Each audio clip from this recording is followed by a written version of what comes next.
Country delight buffalo milk ని మా family వాళ్ళకి ఎప్పటి నుండో వాడుతున్నాను. ఈ పాల ఫస్ట్ యూజ్ నుండి నాకు దీనిపైన చాలా నమ్మకం వచ్చింది. Choose country delight and live better. Telugu రాష్ట్రాలు విడిపోయి 11.5 ఏళ్లు దాటుతున్న పరిస్థితి సార్. ఇప్పటికీ కూడా చాలా జల వివాదాలు ఉన్నాయి. ఈ జల వివాదాల విషయంలో కూర్చుని మాట్లాడుకోండి, గోదావరి వివాదాన్ని మధ్యవర్తిత్వంతో పరిష్కరించుకోండి అంటూ తెలంగాణ ఆంధ్రప్రదేశ్లకు సుప్రీంకోర్టు కొన్ని సూచనలు చేసింది సార్. ఆంధ్రప్రదేశ్ ముఖ్యమంత్రి చంద్రబాబు నాయుడు కూడా ఈ సూచన మీద స్పందించారు. జల వివాదాలకు శాశ్వత పరిష్కారం ఇదే నా లక్ష్యం అంటూ ఆయన మాట్లాడిన పరిస్థితి ఏంటి సార్? తెలుగు రాష్ట్రాల మధ్య జల వివాదాల విషయంలో పరిష్కారం సాధ్యమేనా? ఇప్పుడు ముందుగా సుప్రీంకోర్టు 3 పరిష్కారాలు సూచించింది.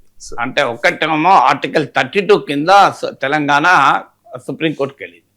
ఏంటి ఇష్యూ అంటే పోలవరం నిర్మిస్తున్నారు, పోలవరంకి అనుసంధానంగా నల్లమల సాగర్ నిర్మిస్తున్నారు. దీనివల్ల గోదావరి నుంచి 200 టీఎంసీల నీళ్లు తీసుకెళ్తున్నారు. ఇది తెలంగాణ వాటాను దెబ్బతీస్తుంది. దీనికి సిడబ్ల్యూసి అనుమతులు లేవు, దీనికి డిపిఆర్ ఫైనల్ కాలే, అందువల్ల దీన్ని ఆపండి అని ఆర్టికల్ 32 కింద వెళ్ళింది. ఆంధ్రప్రదేశ్ ప్రభుత్వం తరఫున లాయర్లు కూడా చెప్పారు, డిపిఆర్ ఫైనలైజ్ చేయడం కొరకే మీకు ప్రీ ఫీజిబిలిటీ కొరకే మేము టెండర్లు పిలిచాము అని. తెలంగాణ వాదన ఆంధ్రప్రదేశ్ కూడా కొట్టి పారేలేదు.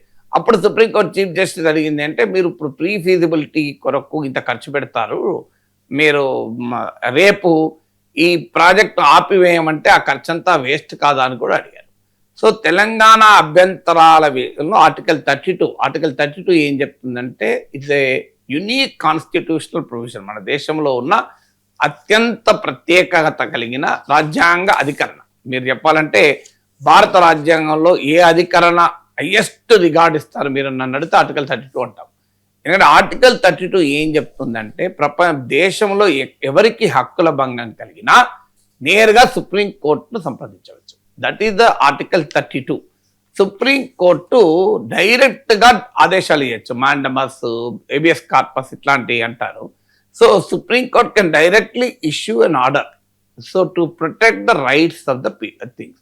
సో తెలంగాణ నా హక్కులకు ఉల్లంఘన కలిగింది కనుక మీరు నేరుగా ఆదేశాలు ఇవ్వండి, పోలవరం నల్లమల్ల సాగర్ ఆపేయండి అని సుప్రీంకోర్టు సూచించిన చీఫ్ జస్టిస్ మొదటి పరిష్కారం ఏంటంటే ఆర్టికల్ 32 కింద కాకుండా ఆర్టికల్ 131 కింద సివిల్ సూట్ అయ్యండి, మేము అప్పుడు విచారించడానికి అవకాశం ఉంటుంది అని చెప్పారు. ఆర్టికల్ 131 ఏం చెప్తుందంటే కేంద్రానికి రాష్ట్రాలకు మధ్య వివాదాలు, 2 రాష్ట్రాలు మధ్య వివాదాలు, ఇలా అంతర్రాష్ట్ర వివాదాలకు కానీ కేంద్రానికి రాష్ట్రానికి మధ్య వివాదాలను కానీ ఎడ్యుడికేట్ చేసేటువంటిది ఆర్టికల్ 131. అందువల్ల తెలంగాణ ప్రభుత్వాన్ని సుప్రీంకోర్టు సూచించింది ఆర్టికల్ 131 కింద రండి. ఇది మొదటి సూచన. రెండవ సూచన ఏంటంటే ఇప్పటికే తెలంగాణ ఆంధ్రప్రదేశ్ల మధ్య జల వివాదాలను పరిశీలించడానికి కేంద్రం ఒక కమిటీ ఇస్తుంది, ఎంపవర్డ్ కమిటీ అని.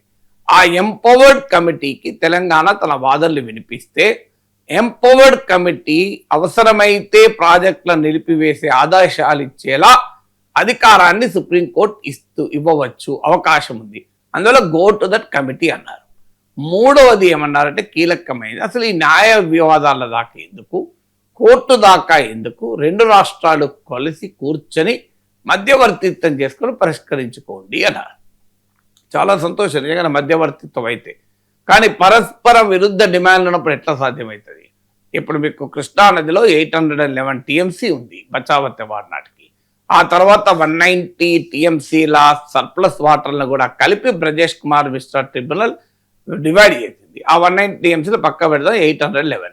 ఇందులో 299 టీఎంసీలకు తెలంగాణ కేసీఆర్ ప్రభుత్వం అంగీకరించిందని ఇప్పుడు రేవంత్ రెడ్డి ఆరోపణ. ఏదున్నా ఇప్పుడైతే మీకు ఉమ్మడి రాష్ట్రం నుంచి ఇప్పటి వరకు కృష్ణా నదిలో 500 టీఎంసీలకు పైగా ఆంధ్రప్రదేశ్కి వస్తుంటే తెలంగాణ అరౌండ్ 300 టీఎంసీస్ మాత్రమే వాడుతోంది. కృష్ణా నది అత్యధికంగా తెలంగాణలో ప్రవహిస్తుంది. మీకు మహబూబ్ నగర్లో ఎంటర్ అయి మీకు నాగార్జున సాగర్ తర్వాత ఆంధ్రలో చేరుతుంది. మీరు ఈ ఏరియా తీసుకుంటే మహబూబ్ నగర్, నల్లగొండ జిల్లాలో కృష్ణా నది పారుతుంది.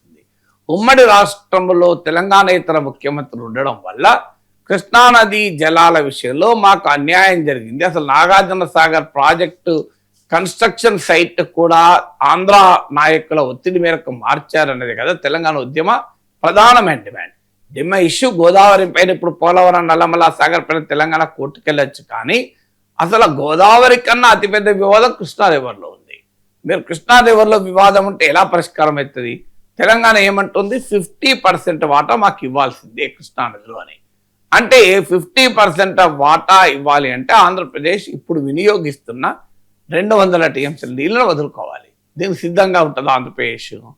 సో అందువల్ల ఆంధ్రప్రదేశ్ ఎట్టి పరిస్థితుల్లో తాను ఇప్పటిదాకా ఎంజాయ్ చేస్తున్న ఉమ్మడి రాష్ట్రం నుంచి 200 టీఎంసీలు కృష్ణా జలాలు వదులుకోదు. తెలంగాణ పోనీ రీకన్సైల్ అయి ఉన్న 300 టీఎంసీలతో సరిపించుకుంటామంటే అసలు తెలంగాణ ఉద్యమానికే బేస్ లేదు. తెలంగాణ ఉద్యమ ట్యాగ్ లైన్ల నీళ్లు, నిధులు, నియామకాల్లో నీళ్లలో కృష్ణాలో అన్యాయం జరిగిందనే కదా. కృష్ణా పరివాహక ప్రాంతము ఉమ్మడి రాష్ట్రంలో ఎంటర్ అయ్యే పాలమూరు జిల్లా మీ కరువుల జిల్లాగా, అంబలి కేంద్రాల జిల్లాగా, వలసల జిల్లాగా ఉంది. కృష్ణా నది పరవళ్ళు తొక్కే నల్లగొండ జిల్లాలో ఫ్లోరైడ్ భూతం తరిమి కొట్టింది. మా జలాలు మాకేనని తిరగబడిన తెలంగాణ అంటూ తెలంగాణ రాష్ట్ర గీతంలో అందశ్రీ జయ జయ హే తెలంగాణలో రాస్తాడు కదా, మా నీళ్లు మాకేనని తిరగబడ్డ తెలంగాణ అని. సో తెలంగాణ అస్తిత్వానికి అది మూలం. రేవంత్ రెడ్డి కాదు, ఎవరు కూడా వదులుకోలేరు. ఇంత పరస్పరమైన విరుద్ధ డిమాండ్లు ఉంటే ఎలా సాధ్యమవుతుంది? దీనికి కోర్టన్న కేంద్రం అన్నా ఒక పరిష్కారం చెప్పాలి, ట్రిబ్యునల్ అన్నా ఒక పరిష్కారం చెప్పాలి, చివరకు సుప్రీంకోర్టు అయినా పరిష్కారం చెప్పాలి. 2 రాష్ట్రాల ముఖ్యమంత్రుల మధ్య సత్సంబంధాలు ఉన్నాయి, ఇది పరిష్కారం కాదు. జగన్కు, కేసీఆర్కు సత్సంబంధాలు ఉన్నాయి, చంద్రబాబుకు, రేవంత్ రెడ్డికి సత్సంబంధాలు ఉన్నాయి, కానీ ఆయా రాష్ట్రాల్లో ఉన్న రాజకీయ పరిస్థితుల వల్ల సాధ్యం కాదు. తర్వాత 2 రాష్ట్రాల్లో కూడా ప్రతిపక్షాలు సిద్ధంగా ఉన్నాయి. చంద్రబాబు నాయుడు కృష్ణా నదిలో 200 కాదు 2 టీఎంసీలు వదులుకుంటానని అన్నా జగన్మోహన్ రెడ్డి వెంటనే ఊకుంటాడా? తెలంగాణలో ఇప్పుడు ఇష్యూ అదే కదా, మీరే అన్యాయం చేశారని, మీరే అన్యాయం చేశారని కదా ఇప్పుడు కేసీఆర్ రేవంత్ల మధ్య జరుగుతుంది. ఇప్పుడు కేసీఆర్ కృష్ణా నదీ జలాల అంశంపైనే నల్లగొండలో, మహబూబ్నగర్లో మీటింగ్లు పెట్టి పోరాటం చేస్తా అంటున్నాడు. అందువల్ల రాజకీయ పరమైన కాంపిటేటివ్ పాలిటిక్స్ రీత్యా కూడా సాధ్యం కాదు. ఇక కేంద్రము పరిష్కరించాలి. న్యాయంగా అయితే నదీ జలాల పంపిణీ అనేది పార్లమెంట్ చట్టం ద్వారా inter state river water disputes tribunals parliament act ద్వారా ఏర్పడతాయి. అందువల్ల పార్లమెంట్ యాక్ట్ ద్వారా వెలువడతాయి కనుక అంతరాష్ట్ర వివాదాలను పరిష్కరించాల్సిన బాధ్యత కేంద్రంపై ఉంటుంది. కేంద్రానికి తెలంగాణలో, ఆంధ్రప్రదేశ్లో రాజకీయాలు అవసరం ఉన్నాయి బీజేపీ కనుక వాళ్ళు చెప్పరు, వాళ్ళు తేల్చరు. మరి వాట్ ఈస్ ద సొల్యూషన్?